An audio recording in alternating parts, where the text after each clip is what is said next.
Hi there. Have you ever had an idea for a project you felt really enthusiastic and passionate about, and you wanted to share it with other people? But as the days progressed, you kind of talked yourself out of it, and you may have never even really taken an action towards that thing. If that is you, then this is an important video to watch, because I'm going to explain to you what is actually happening. Why is it that you keep having those great ideas, but then staying where you're at versus actually making progress towards that idea, making that idea reality, right? Because I get it. This is such a struggle or a challenge for so many people, some of my clients, and it was for me too, right? And I'm not even just talking about all the really big major projects that really make a difference in the world. Sometimes it's the little things as well. You may have had that idea that if you implement that, it will really make the meetings of your company more efficient, right? But as you get into that meeting, your heart rate goes up when you enter the meeting, and it's almost like you lose your ability to articulate yourself, and you decide to not say anything. But how do you feel when you go home? Right. And other times it might be that you just found the perfect expert in your field to collaborate with, and it feels really good. Like that person is really on the same wavelength as you, and you really want to reach out to that person, perfect person to be on that project with you, and you want to work together with that person. Like, tomorrow I'm going to call that person. And you wake up in the morning and it's like, almost hard to get out of bed. There's that heaviness, and you're feeling a bit squishy and a bit off, and it's like, by the time you have breakfast, you think it's like, maybe today is not the right day to do that. I want to feel really good. I don't want to ruin that opportunity or mess it up, right? I don't want to fail at this. Even so, you're very successful at what you do, and you achieved so much in your life. You still have that fear coming up of failing, right? That's not you. Can you relate to that? We do. Or so many of my clients often say, I didn't do it because I kind of lacked the confidence to do it on that day. And I really want to speak to that lack of confidence and what is actually underneath it and what we can do about that. But if you're new to my world, I am Tanya Windiger. I am an inner spark activator. So I'm specialized in helping business owners kind of leverage their unique power. We reprogram some of those old habits so they can create a life that they love and have a lot of vibrancy while doing that as well, without feeling guilt, minimizing, or that aloneness, and then pushing and forcing kind of energy, if you know what I mean. You know, all those driven entrepreneurs out there, we kind of push a little bit, and we don't really want to push and force when it comes to our confidence, right? So keep in mind what that thing is for you, that project, whatever it is that you wanted to do. I'm going to use mine for an example. I was working in the research field for a long time, so I had to present the data from my medical research at conferences. I lacked the confidence to actually give presentations there. I lacked the confidence in doing videos like this. I just didn't feel that's right. And I knew from the psychology that there's this confidence competence loop. So with those skills, it really made sense. Yes, I lacked the confidence because I had no competence, right? I've never done it before. I didn't know how to do it. I didn't know how to make a good presentation and those kind of things. So, but I knew that if I practice those skills as I get better, my competence goes up, my confidence also goes up. It's that loop that goes round and round. But what is it then that it's still stopping me? What's still in the way when we're improving the skill and we're having more confidence? What is still in the way of us actually actualizing those projects, whatever it is that for you in your instant there? Because we say it's lack of confidence, but often it's not. There's something underneath it, and as we pull the layers away, what is it there for you?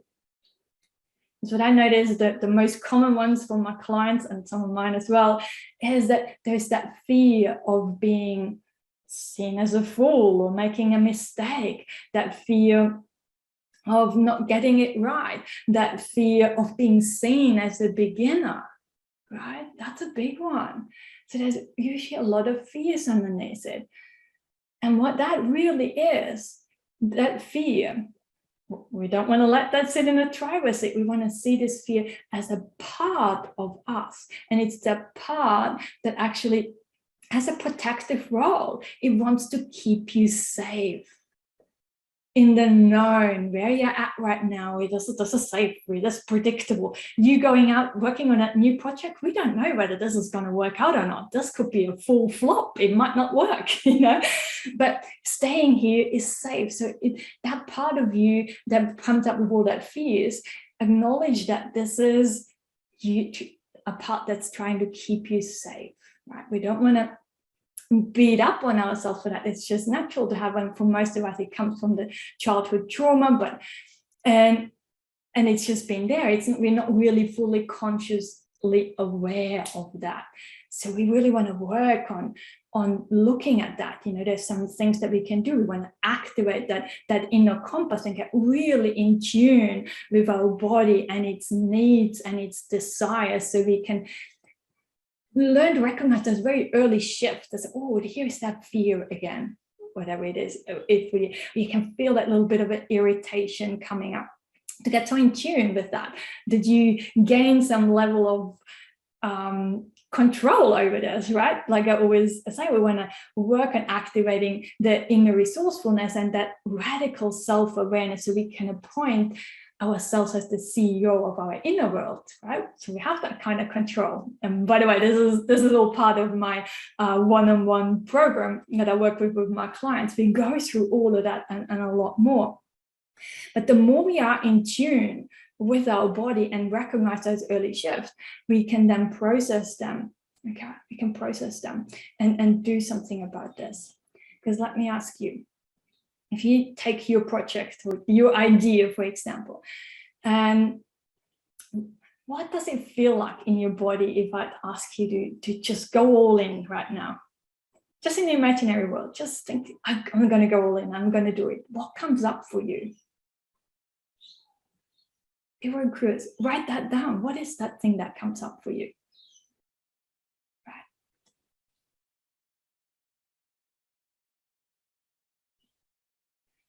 Because so often people said, I tried it all, Tanya. I did all this, you know. I know about the confidence loop, and I've, you know, people done a lot of trauma healing and healing those childhood wounds, and done a lot of self-development. And I know you've done so much work on this already.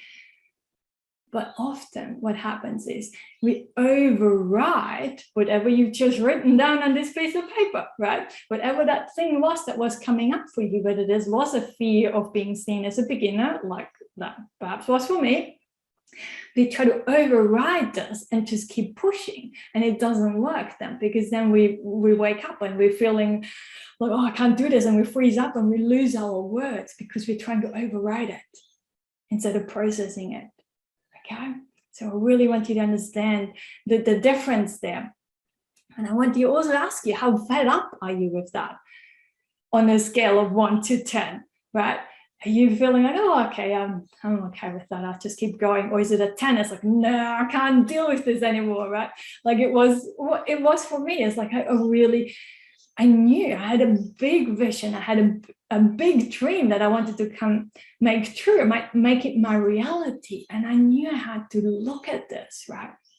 And I guess this is where I then realized that when I was still running away from my issues, that I realized all of those things are skills, you know, all those things are skills. The more I kind of practice them, the better I get them. Whether this is presenting so I can increase my confidence, whether this is the skill of me becoming more aware what's going on in my body. It's a skill to recognize when those fear parts in me, those parts that are trying to protect me, get activated. You know, that they're all skills that I can learn.